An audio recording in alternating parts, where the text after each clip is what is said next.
Well, guys, I think it's pretty safe to say the Indianapolis Colts are in a pickle right now when it comes to the cornerback position.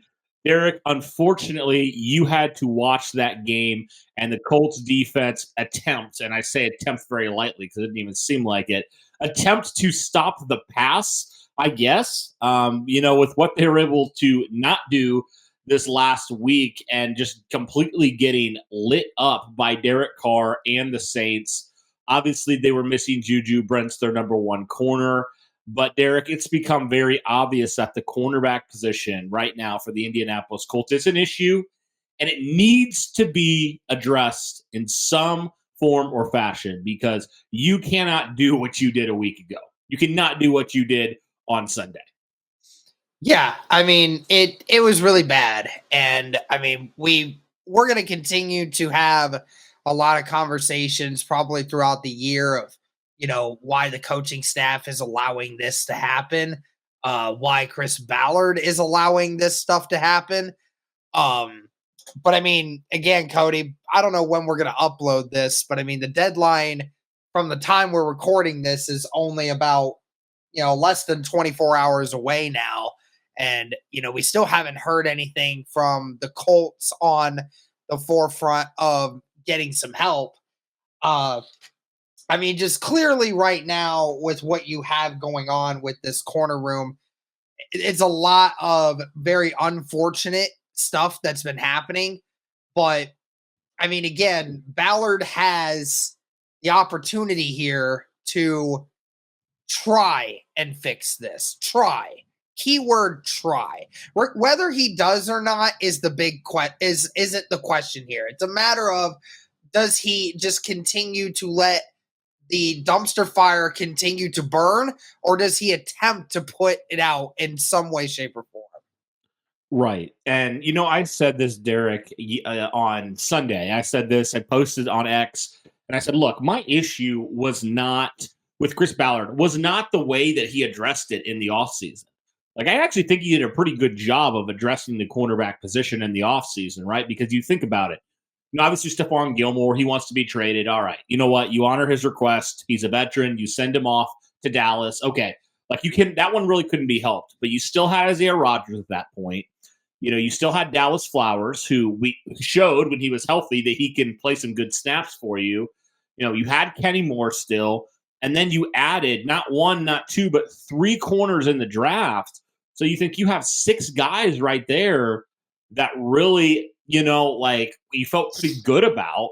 And then obviously we know about the Isaiah Rodgers suspension, which was huge. I mean, honestly, Derek, if you think about it, if that doesn't happen, you feel fine about your cornerback depth right now. You still feel pretty good about it. Yeah. But that happens.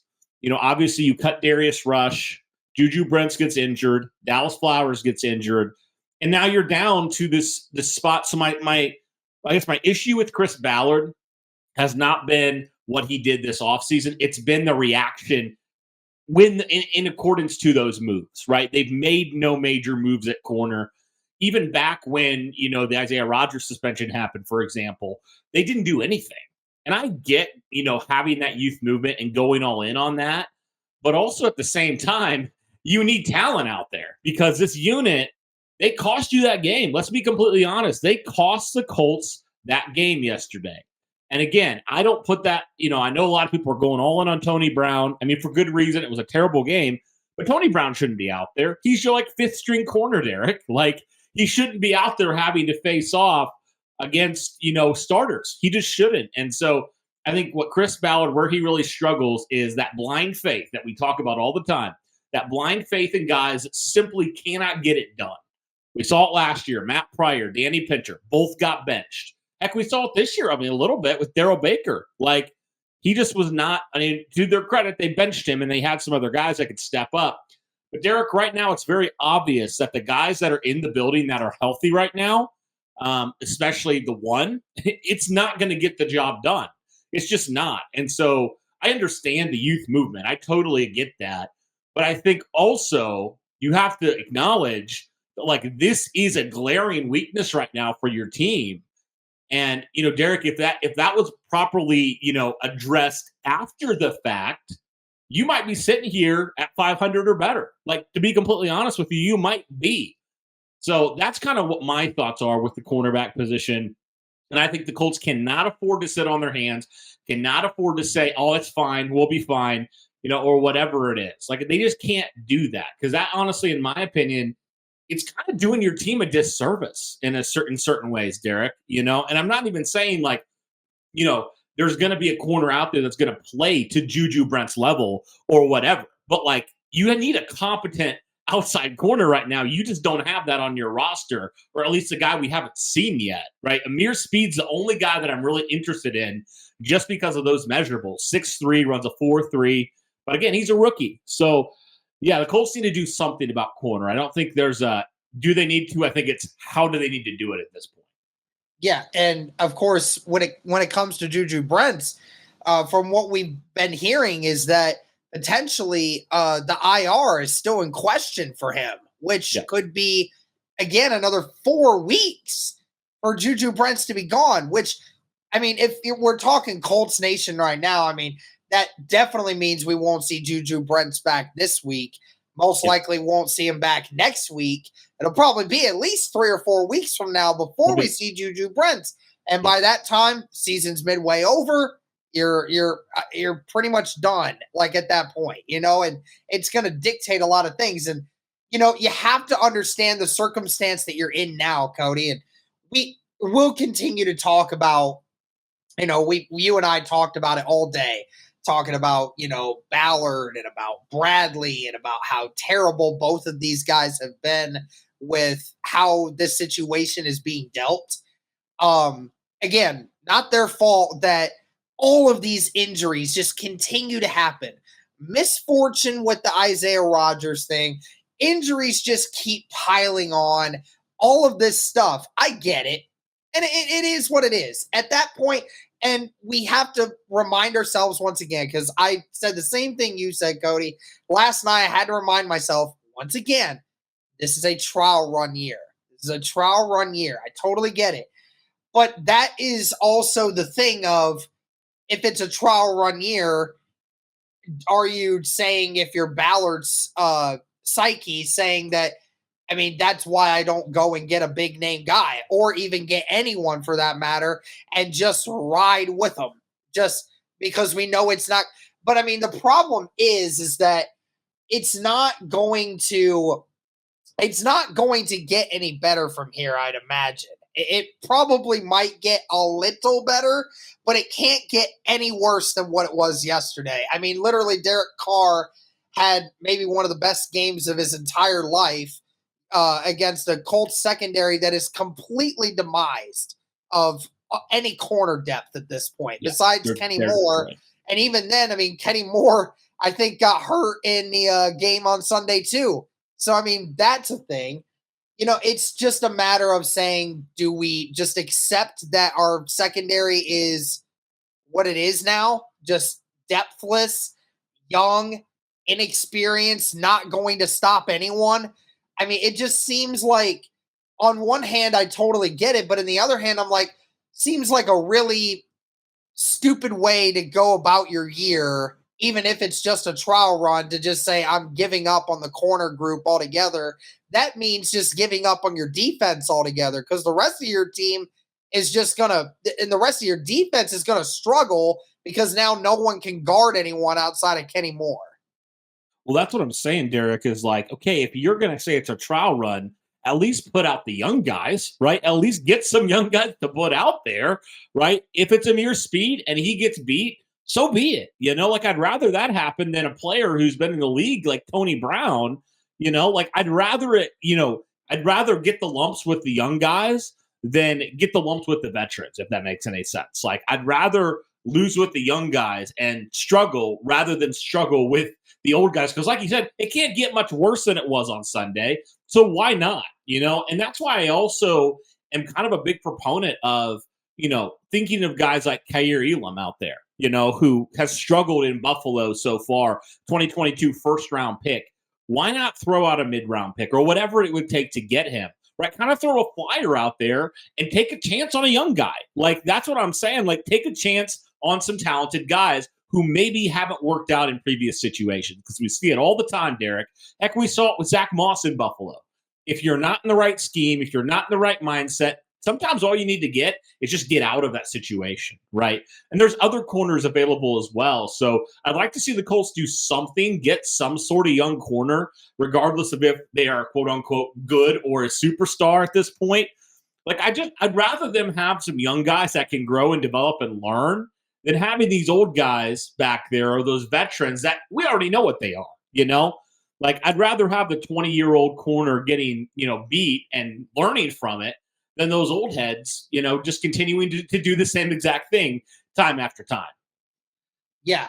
I mean, again, it's just a matter of the whole thing is I think that a lot of Colts Nation seems to think that the only corner you can get that needs to be the guy is Patrick Surtain. You don't need to just get Patrick Surtain. Now, I'm all in favor of the Indianapolis Colts giving up their first round draft pick to go and get Patrick Surtain, because when Juju Brents finally comes back healthy, you have your starting corners for number 1 and number 2 for the long foreseeable future. That is exactly what I would want. Now, obviously, I don't see Ballard doing it because Ballard has never been a guy to deliver that much on a trade. We've seen him do it only really one time in his life, and that was DeForest Buckner, and that was 3 years ago. So I highly doubt that the Ballard would do that for that kind, and especially knowing how much Patrick Surtain is going to be costing, wouldn't be surprised. But there is other free agent corners out there, Cody. Veterans, guys who have been in the league for a long time. Guys that are looking to just have a job. Guys that are hungry to want to be on a team to try to prove themselves to the Indianapolis Colts and to other teams. So it's hard just because it just seems like there is so much more that you could do if you're the Indianapolis Colts. And I mean, look, I'm sure I would hope Tony Brown could get better, because what we saw Sunday was bad. Of the 7 targets where Brown was the nearest defender, 7 catches for 180 yards and a touchdown. So Tony Brown did virtually nothing. He was a liability on the football field. And that was the game plan of the Saints. Whoever was on Tony Brown's side, throw it to him because he was open. I certainly hope Tony Brown gets better, but I'd be surprised if he plays another down, because it's so hard to be that bad. And again, like you kept texting me all day the other day, like, again, why Gus Bradley continued to keep him in there when it was a glaringly obvious what the Saints were doing. I mean, again, that's another argument that we can talk about at the end of the year about whether or not Gus Bradley deserves to be the coordinator moving forward. But as far as this goes, I just would like for Ballard to at least bring someone in to help, at least until you get Juju back. Yeah. Yep. And you need some depth. Like, even when Juju was back, you need some depth, like really bad. Because, like, Derek, you've made the bed, or you have to lay in the bed that you've made for yourself by not being proactive. And this is the result. Tony Brown's out there getting torched for over 150 yards because you don't have any quality depth. You just don't. And so that's just something that, like, that's one of the biggest downfalls of Chris Ballard is just like, dude, like, make a move, do something. Like, you're not going to be able to fully replace all your guys, but, like, at least have some sort of contingency plan, because this is the NFL after all. Now, the Colts cornerback room, to be fair, it's been unbelievable this year. It's been completely decimated by different situations. But still, there were still good corners out there at the time that you could have brought in to help you out, and you just haven't. And so this is the result of it. I understand going young, but also this is kind of the issue you have when you put some blind faith in some players, right? So, yeah, hopefully the Colts do something here in the cornerback room. I think that they almost have to, like, it almost be malpractice at this point not to do something at that position. And Man, if you're going to go for youth, play the youth. Play Amir Speed over these guys. I don't care at this point. Like, I'd rather him get experience than him sit on the bench and be inactive and watch Tony Brown allow 200 yards receiving every week. Yeah. That's where I'm at with it. Yeah. I mean, again, it's bad. And this is your excuse to try something different. It cannot get worse than what we just saw on Sunday. It cannot.